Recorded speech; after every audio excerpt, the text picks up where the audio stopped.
On passe à la quatrième histoire. Quatrième histoire. Likez la vidéo s'il vous plaît. Allô, bonjour DMG, j'espère que tu vas bien. Alors, moi je te suis depuis le Sénégal. Ça fait un très bon moment que je te suis sur WhatsApp et sur... je me suis d'ailleurs abonné à tous tes comptes, hein. Voilà. En fait, moi j'avais une petite histoire à raconter que moi-même j'ai vécu ici au Sénégal. Alors, quand je fus étudiante, nous formons un groupe de 7 personnes. Il y avait 2 filles, moi et une autre, et 5 garçons. Nous formons un groupe, nous marchons ensemble, nous faisons tout ensemble. Mais vous savez, dans chaque groupe, il y a une personne qui aime porter attention sur toute chose. C'est-à-dire qui aime voilà, protéger tout le monde et tout ça. Malheureusement, c'était mon cas. Je suis comme ça de nature. J'ai un très fort sixième sens. Quand je te dis que ceci va t'arriver, ça va t'arriver.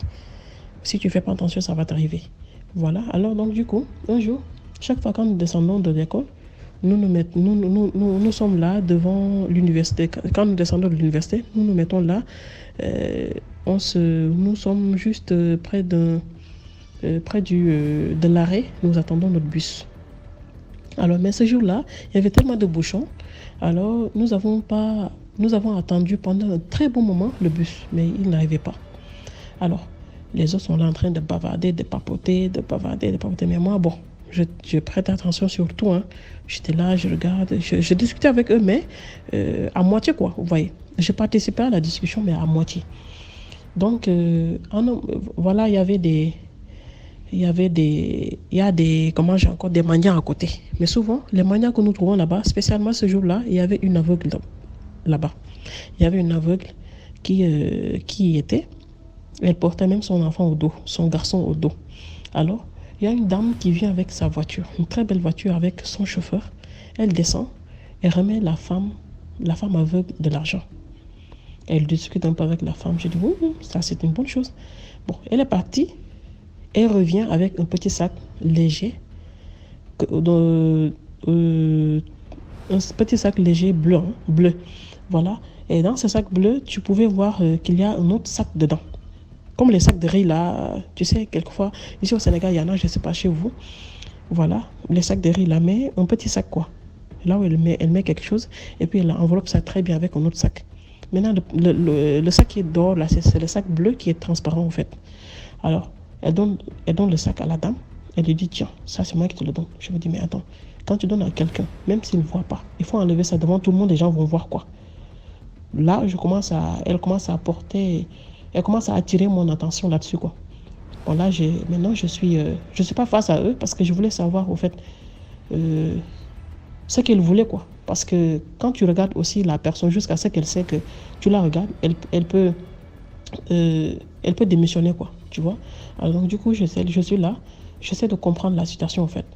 Alors, elle donne le sac, la femme touche, l'aveugle touche, elle sent que la chose bouge et puis elle abandonne quoi. Elle laisse le sac tomber. Et puis il y a la chose qui bouge un peu, ça bouge un peu quoi, mais juste un tout petit peu quoi. Je me suis dit que là, immédiatement, je m'étais dit que ça c'est un serpent. Oui, je me suis dit ça c'est un serpent. Je me suis dit non, attends, elle ne peut pas faire ça à une aveugle, quelqu'un qui ne voit rien. Quelqu'un qui ne voit absolument rien. Comment elle peut faire ça? Bon, comment elle peut... Non, c'est pas possible. Ça, c'est de la méchanceté, quoi. Ça, c'est de la sorcellerie pure et dure, quoi. Une âme aussi, une personne aussi innocente, comment tu peux lui donner... comment j'ai encore quelque chose... comment tu dis que tu veux l'aider et puis tu lui donnes... Je dis, j'ai rien vu, venez seulement. Vous n'avez pas suivi l'action, ils m'ont dit non. J'étais d'accord, il y a des choses qui vous ont échappé. Mais à moi, rien ne m'échappe. Venez, on va essayer de traquer la dame là. Mais en même temps, Dieu a fait bien les choses parce qu'il y avait un gendarme qui était à côté, mais un peu loin de nous, quoi. Mais si on avait sifflé, vous savez, les hommes là, ils savent siffler. S'ils sifflent avec les 2 doigts là, il peut tourner, voilà. Et nous regarder et nous le faisons signe de venir, quoi. Voilà. Alors, je demande à mes amis, je dis, bon, par exemple, je vais nommer Ibrahima, quoi. J'ai dit Ibrahima, il était le plus costaud du groupe. J'ai dit Ibrahima, il faut demander à la dame d'ouvrir le sachet, quoi. Il me dit, c'est ce que tu vois. J'ai dit oui, demande d'ouvrir le sachet maintenant. En même temps, il y a le chauffeur qui vient. Et je sais qu'il est au courant de tout. Il arrive, il veut, voilà. Il tient la dame, il dit, madame, entrez, je vais voir qui va faire ce qui va faire cela. Bon, en même temps, les autres là, ils sont allés le coincer de l'autre côté. Ils disent que non. Ils ont récupéré les clés de force de ses mains. On lui dit non. Je dis non, il faut récupérer les clés. Ils ont récupéré les clés. Alors, j'ai dit à Bamba, pardon, j'ai dit à Ibrahima d'ordonner à la dame d'ouvrir le sac, quoi. Parce que forcément, il y a quelque chose, quoi. Je lui ai dit que, il faut faire attention, hein, parce que moi, je pense que c'est un serpent qui est dedans. Et la dame me dit, mais je veux te porter plainte. Comment tu peux dire une telle chose? Bon, à un moment, il me dit que je peux te parler. Elle me dit, je peux te parler. Je dis, d'accord. On s'est éloigné. La dame me propose 7 millions pour me taire. Écoutez bien, hein, je ne mens pas, hein, c'est la vérité là. Elle me propose 7 millions. Parce que moi, je sais que si le serpent là avait mordu, comment j'ai encore, l'aveugle, mais ce qu'elle va gagner, ce n'est rien devant 7 millions. Elle me propose jusqu'à 7 millions. Je dis, pourquoi tu me proposes tout cet argent? Donc, toi, tu sais que tu devais sacrifier cette dame. Immédiatement, c'est comme ça que je le dis, hein, tu dois sacrifier la dame là pour avoir encore des milliards et des milliers et des milliers de dollars, ou bien d'argent, je ne sais pas trop, moi. Comment tu peux faire ça à une dame qui est aveugle? Elle ne voit même pas. Et puis, si toi, tu cherches à ce que... Non, est-ce que tu as pensé à son enfant même? Bon, elle m'a énervé en même temps. J'ai dit non.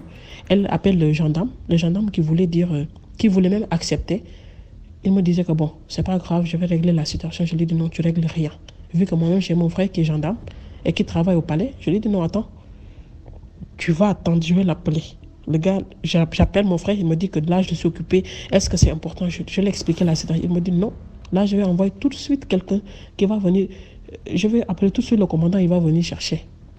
Il va venir vous retrouver là où vous êtes. Là, il appelle le commandant. Le commandant dit, mais il y a quelqu'un qui est là-bas sur le terrain. Je dis, ce quelqu'un-là, il voulait prendre l'argent. Il dit, je dis oui. Il me dit, madame, pardon. Le gendarme commence à dire, madame, pardon. Parce que si, mademoiselle, pardon, faut pas dire ça au commandant. Parce que si tu dis ça au commandant, je peux avoir d'énormes problèmes. Je lui dis, est-ce que toi, tu as pensé? Et si c'était ta maman ou bien c'est ta soeur qui était là, tu allais accepter qu'on lui présente un serpent comme don? Tu allais accepter ça? Pourquoi vous, là, vous êtes comme ça? C'est l'argent que vous aimez plus que tout. Et puis là, voilà, je l'ai grondé là-bas. Et puis, j'ai dit que non, il n'y avait pas de gendarme et tout ça, parce que je sais que c'est trop difficile, voilà, de travailler. Et puis, on vous demande de ne pas être ceci et cela. J'ai dit aux gendarmes, maintenant, il faut retourner. Et puis, on vous sort de votre travail, c'est dur. J'ai demandé aux gendarmes de retourner là où il était, qu'il fasse comme si on ne se connaît pas, et comme si on ne l'avait pas vu, on ne l'avait jamais interpellé là-dessus, quoi. Il est retourné, vu que, voilà, heureusement, on s'est parlé tous les deux, quoi, pour que la dame ne comprenne pas. Parce que si la dame avait compris, peut-être que, voilà, elle allait vilipender le gars, quoi. Mais à la place, c'est un autre gendarme qui est venu, qui a arrêté la dame et le chauffeur. Et c'est comme ça que ils ont récupéré les 5 millions. Bon, je les ai demandé, bon, pardon, chef, est-ce que nous pouvons avoir quelque chose là-bas, quoi? Non, c'était une période de... Vous voyez? Et puis, le chef a accepté de donner quelque chose. Bon, il avait donné, disons, 500 000 que nous avons remis à la dame, à l'aveugle, quoi. Que nous avons remis à l'aveugle. On lui a dit qu'il faut bien garder cet argent. Elle nous dit, non, faut pas, madame, il ne faut pas partir. Là, je veux partir avec toi. Je dis, tu vas partir avec moi où? Moi, je n'amène pas les gens. Moi, je ne marche pas avec les gens que je ne connais pas, pardon. Je ne te connais pas. Il me dit, non, aide-moi s'il te plaît. Même si tu vas me prendre une chambre là, tu vas gérer mon argent. J'ai dit, non, pardon. Moi, je veux gérer aucun argent, pardon. Va chercher là où tu vas te mettre. Si tu as des parents ici, tu peux me dire, je vais prendre un taxi, je vais t'accompagner. Nous allons tous t'accompagner jusque-là parce que moi, je ne vais pas partir seul. Je ne sais pas si c'est un complot, si je risque ma vie ou pas. J'ai dit, on va ensemble, nous tous, on va ensemble. Donc, ils ont accepté. Nous sommes partis tous ensemble, voilà. Nous l'avons déposé chez elle. Il y avait ses parents qui étaient là. Bon, en fait, on l'envoie souvent pour aller faire...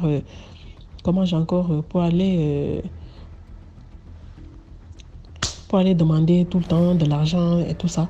Alors, bon, vu qu'avec son handicap, ils ont voulu Tu sais, il y a ça, hein. Et il y a beaucoup de gens qui font ça ici au Sénégal.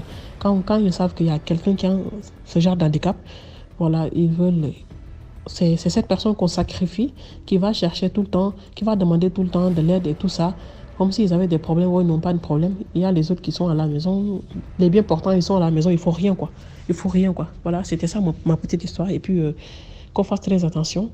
Le dos est mauvais, comme vous le dites toujours, hein, le dos est mauvais. Et puis, j'ai tellement d'autres histoires à raconter. Si tu me permets, je vais remonter. Merci. Merci beaucoup, merci.